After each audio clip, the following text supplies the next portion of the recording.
اور تھوڑے، پھر دینداروں میں خیر خواہی کا جذبہ رکھنے والے اور تھوڑے. جتنی جتنی دینداری آپ زیادہ کرتے جائیں گے افراد اتنے اتنے کم ہوتے چلے جائیں گے. تو اس لیے آدمی اس معاملے میں پریشان نہ ہو. ولیکن اکثر الناس لا یؤمن، اکثر مانیں گے ہی نہیں. نبی علیہ الصلوۃ والسلام کو بھی یہی تسلی دی گئی ہے، آپ دن رات محنت کر رہے ہیں لیکن پھر بھی بہت سارے نہیں مانے، رشتہ داروں میں نہیں مانے، قرابت داروں میں بہت سارے نہیں مانے. تو اس لیے اس معاملے میں آدمی کو غمگین اور پریشان نہیں ہونا چاہیے کہ تعداد تھوڑی ہے. تو عرض کیا کہ اکثر لوگ بہرحال حقیقت کو تسلیم نہیں کرتے، خواہشات کے پجاری بن جاتے ہیں. اللہ الذی رفع السماوات بغیر عمد ترونہا.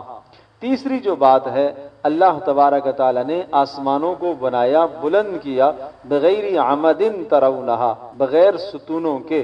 یہ اللہ پاک نے اپنی قدرت کو ظاہر فرمایا اور ارشاد فرمایا ترونہا، تم دیکھتے ہو کہ اللہ پاک نے آسمانوں کو بلند کیا ہے بغیر قدرت، بغیر ستونوں کے، اور تم دیکھتے ہو. یہ اللہ کی قدرت کی ایک بہت بڑی نشانی ہے.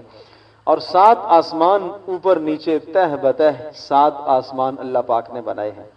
وسخر الشمس والقمر.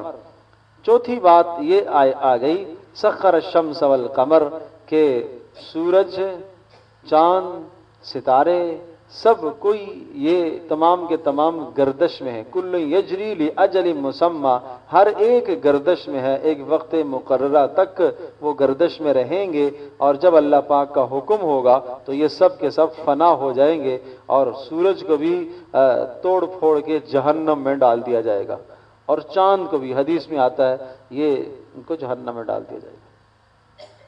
اب آپ کہیں گے ان کا کیا قصور ہے؟ کوئی قصور نہیں ہے، یہ وہاں ہی سے لائے گے واپس اسی جگہ پر چلے جائے گے.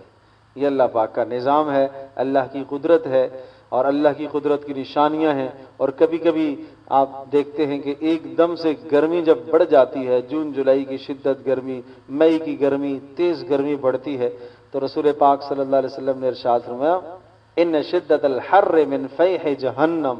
یہ سنو، یہ گرمی کی جو شدت ہوتی ہے یہ جہنم کی بڑھاس ہے. جہنم سانس لیتی ہے تو اس کے اثرات دنیا میں آتے ہیں، اور اس کے اثرات وہ سورج پر پڑتے ہیں، پھر سورج گرمی پھینکتا ہے.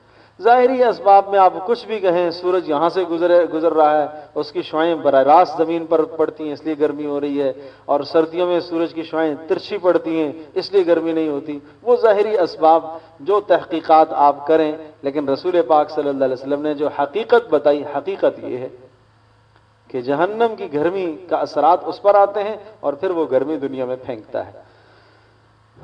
تو یہ اللہ کی قدرت کی بڑی نشانیاں ہیں. یدبر الامر. 5ویں بات یہ ارشاد فرمائی، اور ہمیں عقیدہ رکھنا چاہیے کہ کائنات کی تدبیر کرنا یہ اللہ ہی کے سپرد ہے.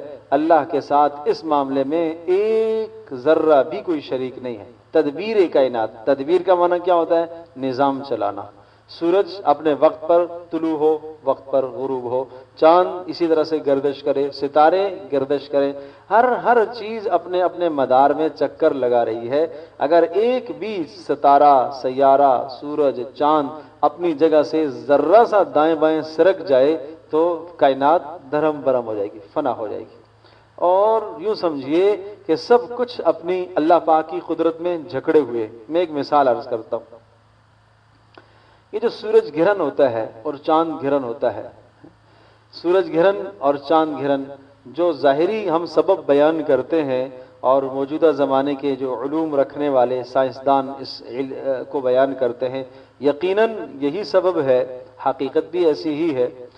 تو اس موقع پر حکم شریعت کا ہے، آپ علیہ السلام کی سنت ہے کہ جب سورج گرہن ہو جائے تو آپ علیہ السلام کیا کرتے تھے؟ نماز کی طرف بھاگتے تھے. چاند گرہن ہو جاتا تھا تو نبی علیہ السلام کیا کرتے تھے؟ نماز کی طرف آتے تھے. تو جب سورج گرہن ہے تو مطلب کیا ہوا کہ زمین کے اور سورج کے بیچ میں چاند حائل ہو گیا، اور چاند کی روشنی ہم تک نہیں پہنچ رہی، اسی کا نام سورج گرہن ہے.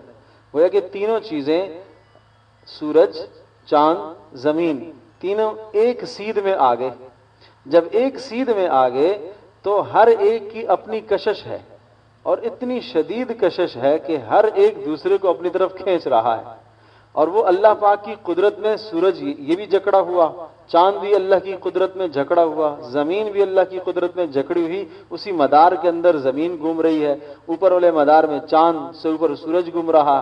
تو ہر ایک اپنے اپنے مدار میں جب گھوم رہا، جب تینوں ایک سیدھ میں آ جاتے ہیں تو اس قدر کشش کی شدت بڑھ جاتی ہے کہ اگر کسی ایک کی کشش میں کمی ہو گئی تو دوسرا سیارہ اس کے ساتھ جا کے ٹکرا جائے گا، جس سے کائنات دھرم برم ہو جائے گی. اس لیے حکم ہے کہ نماز کی طرف بھاگو. نبی علیہ الصلوۃ والسلام ایسے موقع پر کیا کرتے تھے؟ نماز کی طرف بھاگنے کا حکم دیتے تھے. تو یہ ارشاد فرمایا کہ خسوف شمس یعنی سورج کا گرہن لگنا، چاند کا گرہن لگنا، آیاتان من آیات اللہ، یہ اللہ کی قدرت کی نشانیوں میں سے ہیں، اللہ کی قدرت کی نشانیوں میں سے ہیں. تو حضرت صلی اللہ علیہ وسلم نے ان کو نشانیاں کہا. تو بہرحال سورج اور چاند کا بتایا کہ ہر ایک اپنے مدار پر چکر لگا رہا ہے، گھوم رہا ہے. یدبر الامر، اور اللہ پاک کائنات کا نظام چلاتا ہے. یفصل الآیات، اور اللہ پاک اپنی نشانیوں کو کھول کھول کے واضح کرتا ہے، بیان کرتا ہے. لعلکم بلقاء ربکم توقنون، تاکہ تم اپنے رب کی ملاقات کا یقین رکھو، تاکہ تمہارے عقیدے میں یہ بات بیٹھ جائے کہ جو اللہ اتنے بڑے سورج کو بنانے پر قادر ہے، اتنے بڑے چاند کو بنانے پر اور اسے چلانے پر قادر ہے، وہ اللہ قیامت کے قائم کرنے پر بھی قادر ہے. وہ اللہ سورج چاند کو دھرم برم اور مٹانے پر بھی قادر ہے. جس اللہ نے زمین کو بنایا وہ اس زمین کو توڑنے پر بھی قدرت رکھتا ہے. جس نے اس پہاڑوں کو بنایا وہ پہاڑوں کو توڑنے پر بھی قادر ہے.